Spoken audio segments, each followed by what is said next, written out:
your reports ready.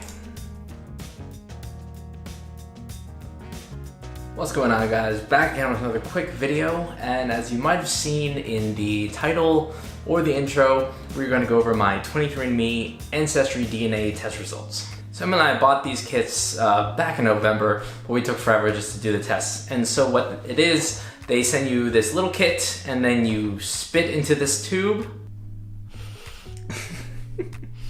and then you send it off, wait a couple weeks, and then you get your test results back in an email.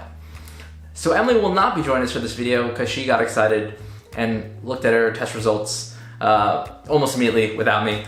If anyone's curious, and it should be no surprise to anyone who knows, Emily, she was 99.9% European, most of that being British and Irish, with about a quarter German. She knew her ancestors came from Europe, but wasn't 100% sure from where, so it's nice for her to find out a little bit more about her ancestry. So I'm not super big on family history or my family tree. I think the last time I asked my parents about their grandparents and great-grandparents, I was probably in the 6th or 7th grade.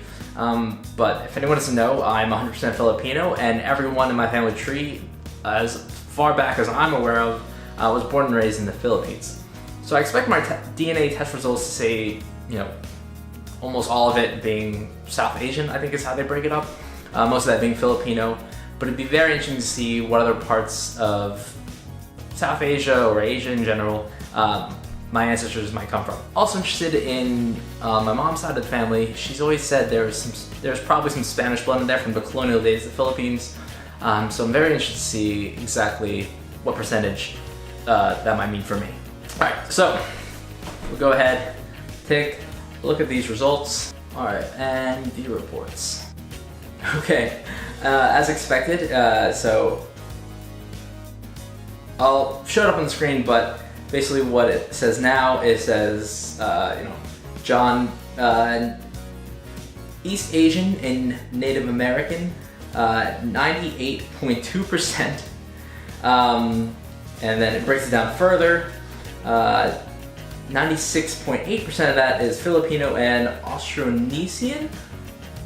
Let's see what this says. Most Filipinos can trace their ancestry to a migration of seafarers. Today, this genetic signature is called Austronesian.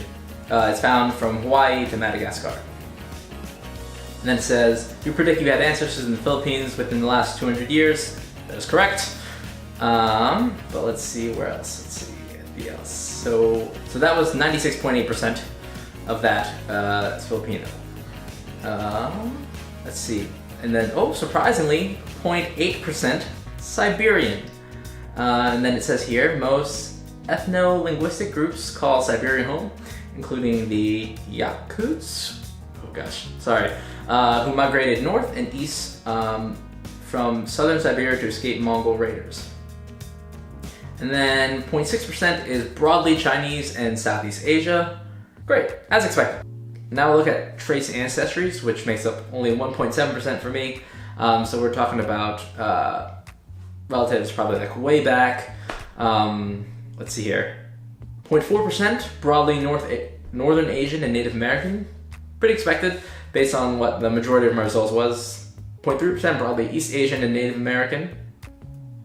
0.3% broadly South Asian.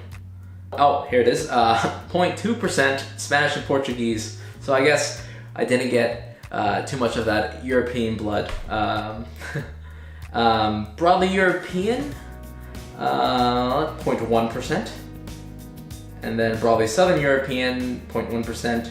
Northern African, Arabic, 0.1%. Ghanaian, Liberian, Sierra Leone, 0.1%. And then unassigned, 0.1%. Overall, didn't really learn too many new things. But it's really nice to find out exactly how Filipino I am, or at least how Filipino my DNA is. And of course, I'll always just hang on to that 0.2% of Spain or Portugal if either one of them is ever World Cup final or something. Hey, quick addendum now that I'm actually taking a look at this on my computer. So what they have here is this ancestry timeline. So you can kind of see how many generations back some of these kind of trace percentages might come from. So it's 1 to 2 generations back, Filipino and Austronesian, super expected. But then it shows about 5 generations back, and then it has a range. So like 5, 6, 7, 8 generations back, or 8 plus. That's where I'm seeing the Siberian, South Asian.